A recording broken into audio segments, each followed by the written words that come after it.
NDMA ने, national disaster management authority ने एक रिपोर्ट बनाई थी। नहीं बिल्कुल आपके पास आएंगे जरा डॉक्टर विक्रम सिंह क्या बोल रहे हैं, जरा उनकी भी बात सुन लेते हैं। उसके बाद एक रिपोर्ट बनाई थी, अब सुप्रीम कोर्ट पे गुहार लगाई जा रही है कि उस रिपोर्ट को लागू किया जाए, क्योंकि इस रिपोर्ट में यह कहा गया था कि इसके आगे इस तरीके के आयोजनों में किसी तरीके की गलती ना हो, स्टैंपीड में लोग ना मरे, इसके लिए क्या क्या व्यवस्थाएं करनी चाहिए। हर बार यह देखा जा रहा है, जैसे अब कल नई दिल्ली में हादसा होता है और अब कहा जा रहा है कि 60 स्टेशनों पर हम होल्डिंग एरिया बनाने जा रहे हैं। यह सारी चीजें पहले नहीं हो सकती थी। डॉक्टर सिंह, क्या आपको लगता है कि कहीं ना कहीं पहले से सोचकर इसके बाद इस तरीके के बड़े आयोजनों में काम करने की जरूरत है? डॉक्टर सिंह। साहिल जी, विद्वान पैनलिस्ट को मेरा नमस्कार। आपने बड़ा अच्छा प्रश्न किया है। ये ऐसा ही है, हुजूर आते आते बड़ी देर कर दी। ये दिल्ली के स्टेशन के हादसे के बाद अगर हम 7 स्टेशन पे होल्डिंग एरिया करा रहे हैं और 2 तर्क मैं आपके सामने पेश कर रहा, अप्रत्याशित भीड़ आ गई, तो भीड़ तो हमेशा अप्रत्याशित ही आएगी, आसमान से नहीं उतरती है भीड़। भीड़ का आकलन, और आपके पास ह्यूमन इंटेलिजेंस है, टेक्निकल इंटेलिजेंस है और वॉच टावर्स है, सीसीटीवी है, और अगर आप जरा सा भी जागरूक होते, अपने कर्तव्य के प्रति आप जागरूक होते, तो भीड़ आपके ऊपर हावी नहीं हो पाती। भीड़ न सिर्फ हावी हुई, एक दुर्घटना भी हो गई। अभी 29 जनवरी को प्रयागराज में हुआ था, कम से कम उससे नसीहत ले लेते, पुरानी बातें भूल जाएं। और इसके लिए एनडीएमए की संस्तुतियों की बहुत अच्छी उनकी रिपोर्ट है, उसको तो लागू होना चाहिए। कुंभ मेले की प्रत्येक व्यवस्था के ऊपर एक प्रशासनिक रिपोर्ट होती है, जिसको स्ट्रेंथ, वीकनेसेस, अपॉर्चुनिटीज और थ्रेट्स समस्त बिंदुओं का समावेश करके साहिल जी आगे के आयोजनों के लिए संस्तुतियां की जाती हैं कि इस बार हमारी क्या कमियां थी, कहां पर फोर्स हमारा कम था, कहां पर क्या कर्मचारी और होने चाहिए थे, उसकी हमें जरूरत थी। और उसके बाद जब घटना हो जाती है तो उसके बाद फिर हम अपने अनर्गल बयान देने की कोशिश करते हैं। हम वैसे बयान देते हैं जिसका कि कोई तर्क और औचित्य नहीं है, और हम अपने लिए और मुसीबत की दावत और दे देते हैं। अगर हम तैयार रहें, पूर्वाभ्यास करें, रिहर्सल करें, टेक्निकली और मैन पावर में हम बिल्कुल दुरुस्त रहें, और भीड़ एकदम से तो प्रकट नहीं होती है, भीड़ इकट्ठा होती है, आगे बढ़ती है। जब आप 1500 टिकट 1 घंटे में बेच रहे थे रेलवे काउंटर पे, आपकी नजर मुनाफे पर थी, आपकी नजर प्लेटफॉर्म की भीड़ कंट्रोल करने के लिए साहिल जी नहीं थी। आपने दरअसल अपने लिए मुसीबत को दावतनामा खुद पेश किया, लेकिन जब दावत बाराती आ गए तो आपके पास व्यवस्था ही नहीं थी। और जहां कहीं भी ऐसी बदइंतजामी होती है तो वॉच टावर होते हैं, और दूर से पहले पुराने जमाने में घोड़े से और हेलीकॉप्टर से इसका सर्वे होता था। भीड़ जहां से आती थी तो 25 किलोमीटर दूर से असेसमेंट आ जाता था कि यहां पर इतनी भीड़ है, कैचमेंट एरिया है, और वहां पर डाइवर्शन स्कीम्स लागू हो जाती थी। ये कोई ऐसी चीज तो नहीं पहली बार हुई है, अब तो सीसीटीवी है, एआई की टेक्निक है, जिसके जरिए इसका आकलन लगाया जा रहा है कि भीड़ दरअसल कितनी आ रही है, कितने लोग प्रयागराज में आ रहे हैं और रोज के रोज वहां पर आस्था की डुबकी ले रहे हैं। लेकिन इस बीच एक और एक खबर हमारे पास आ रही है, उसके बाद मलूक नागर उनसे हम प्रतिक्रिया इसके बारे में लेंगे कि विधानसभा में महाकुंभ के भगदड़ का मुद्दा समाजवादी पार्टी उठाएगी। अखिलेश यादव ने विधानमंडल दल की बैठक में यह बात कही है। कल से शुरू हो रही है, यूपी की विधानसभा का सत्र शुरू हो रहा है और भगदड़ के मौत का मुद्दा समाजवादी पार्टी उठाने जा रही है। मलूक नागर जी, अब तो विधानसभा सदन में भी सरकार को इसका सामना करना पड़ेगा, और आपने सुना डॉक्टर सिंह क्या कह रहे थे कि इस चीज का ध्यान रखना बहुत जरूरी था। यह भीड़ आने वाली है तो पता ही था, उसके बाद व्यवस्था तो होनी चाहिए थी। मलूक नागर,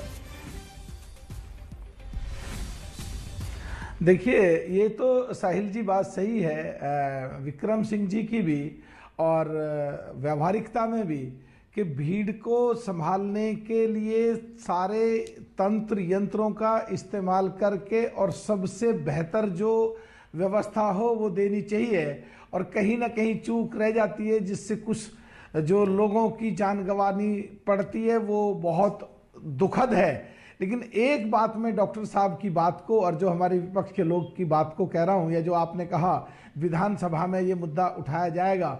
देखिए, विधानसभा हो चाहे लोकसभा हो, यहाँ पे बार बार बिलों में अमेंडमेंट होती है, और व्यवहार में भी, घर में भी, ऑफिस में भी, गांव में भी, कस्बे में भी, प्रदेश में भी, प्रदेश की राजधानी में भी, देश की राजधानी, और इवन एंकरिंग में भी, टेलीविजन, हर जगह संशोधन की आवश्यकता है। इसीलिए अमेंडमेंट बिल आते हैं, और पीएचडी की डिग्री भी इसीलिए होती है कि कहीं ना कहीं संशोधन करे जाए। तो गुंजाइश तो हमेशा है और इम्प्रूवमेंट हमेशा होनी चाहिए, और सरकार संवेदनशील है, पूरा ध्यान लगा रही है, और इसमें डॉली इम्प्रूवमेंट शर्मा। करेगी। और जहां तक बात है विधानसभा में उठाने सरकार की, संवेदनशील है, विपक्ष का, मैं घटना खत्म कर रहा होने के हूं, बाद विपक्ष सुधारने का की कोशिश हो रही है। एक मिनट बस साहिल भाई, एक मिनट। विपक्ष की जिम्मेदारी बैठती है मुद्दों को उठाने की, और सरकार की जिम्मेदारी बैठती है उनका जवाब देने की और उनमें इंप्रूवमेंट करने की, और जनता को और देश के लोगों को, प्रदेश के लोगों को सुविधा देने की। इंप्रूवमेंट करने की कोशिश होगी। डॉली शर्मा जी, साहिल जी, अच्छा है ना, अगर विपक्ष यहाँ इनकी बैठ के इनकी ढपली, इनकी राग तो नहीं बजाएगा। अगर मौतें होंगी, अगर भगदड़ में लोग मारे जाएंगे, ट्रेन हादसे में लोग मारे जाएंगे, तो हम सवाल पूछेंगे ना। और आज इन्हें सवाल पूछने बिल्कुल गवारा ही नहीं है। आज इस देश में जो सवाल पूछ ले वो राष्ट्र विरोधी, वो देश विरोधी, वो अब इन्होंने नया चला दिया है कि वो धर्म विरोधी। अरे लोग मारे गए हैं भाई, एक एक जान की कीमत है। हम क्यों नहीं पूछेंगे कि 10,000 करोड़ रुपया लगा कहां?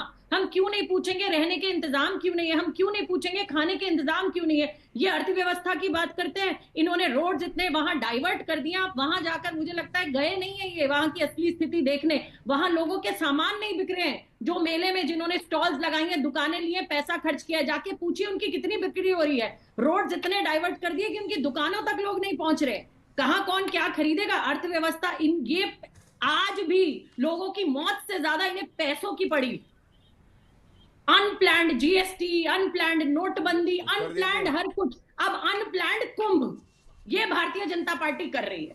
ये पूरे देश को ये दिख रहा है। देखिए, लेकिन यहाँ ये देखिए, ये तस्वीरें देखिए, इतनी भीड़ है कि लोग बोट से गंगा का सफर करते हुए वहां पर पहुंच रहे हैं। होंगी तो हम सवाल पूछेंगे, भगदड़ होगी, लोग मारे जाएंगे, बद इंतजामी होगी। गौरव भाटिया, सवाल तो पूछे जाएंगे, लोग मरेंगे, मारे जाएंगे, तो सवाल पूछे जाएंगे। गौरव भाटिया, और आगे बढ़ता हूं। देखिए, सबसे पहले सवाल पूछे जाने चाहिए, ये हक है विपक्ष का। दूसरी बड़ी बात है, सकारात्मक सुझाव भी दे सकते हैं, इसमें भी कोई परेशानी नहीं है। लेकिन केवल खड़गे जी कहे डुबकी लगाने से गरीबी थोड़ी ना खत्म हो जाएगी। राहुल गांधी कहे पुअर मैनेजमेंट, अखिलेश यादव कहे नक्षत्र सही नहीं है इसलिए ऐसा हो रहा है, या वो कहे वीआईपी मूवमेंट है और खुद वीवीआईपी डुबकी लगा रहे हैं, ड्यू टू स्टैम्पेड। कह रहा है अब देखिए डुबकी लगाने के बाद भी गरीबी नहीं ऐसा ना करें। पुअर मैनेजमेंट है, डॉली जी से कहिए पुअर मैनेजमेंट है। सुनिए, अब देखिए साहिल जी, आप हंसते रहिए, लेकिन मैं समझता हूं यह आपकी जिम्मेदारी है उनको चुप कराए और बीच में ना बोले तोते की तरह, ठीक है? यहाँ कोई तोता और मैना का गेम नहीं है कि तोता कांग्रेस से आया है, मैना सपा से आई है। मैं उनकी बात सुन रहा था। धन्यवाद। तो साहिल जी, सबसे आपकी बात पहले सुन रहा हूं ना, आप बताइए ना, समय खत्म हो रहा है, बोलिए। सकारात्मक विपक्ष बनिए, सुझाव भी दीजिए, आलोचना भी करिए, आपका अधिकार है। लेकिन केवल हिंदू विरोधी बन जाना, कुंभ कैसे असफल प्रोजेक्ट हो, ये सही नहीं है। दूसरी बात, सबसे बड़ा, अब बीच में ना बोले भाई इनको। अब मैं क्या बोलूं साहिल जी, अब आप देख लीजिए, सारे दर्शक देख रहे हैं। उत्तर प्रदेश में 2 सीटें हैं, आखिर में नहीं, चलिए ठीक है, अच्छी बात है ना। सरकार के तरफ से अब कहा जा रहा है कि आप सुझाव दीजिए, सुझाव मानने को तैयार है। डॉली जी सुझाव मानने को तैयार है। आखिर में डॉक्टर विक्रम सिंह जी, आखिर में सबसे बड़ा सवाल यही, अब 9 दिन बाकी है, कौन सी ऐसी चीज है जिसका ख्याल सरकार को रखना चाहिए? जरा जल्दी से आपसे सुनना चाहेंगे। अब आपने पहले भी कुंभ देखे हुए हैं डॉक्टर सिंह। बिल्कुल, भीड़ को मैनेज करें और एडवांस प्लानिंग करें। जो त्रुटिपूर्ण निर्णय लिए गए थे उनको दोबारा परहेज करें उनको करने से, और ये सुनिश्चित करें कि जो सेंसिटिव एरियाज हैं, फ्लैश पॉइंट्स हैं, उनके ऊपर प्रशासनिक और व्यक्तिगत व्यवस्था ऐसी कर ले जो कि अभेद्य सुरक्षा व्यवस्था सुनिश्चित करे। और हमको ये मालूम पड़े कि हम यही उम्मीद लेकर आज का दंगल का शो में खत्म कर रहा हूं। आप सभी का बहुत बहुत शुक्रिया, आप इस चर्चा में शामिल हुए इसके लिए। दरअसल भीड़ तो आती रहेगी, लेकिन उसके साथ साथ उसका आयोजन किस तरीके से होता है उस पर भी नजर रखना काफी जरूरी रहेगा। फिलहाल आज तक पर एक छोटा सा ब्रेक हम लेंगे।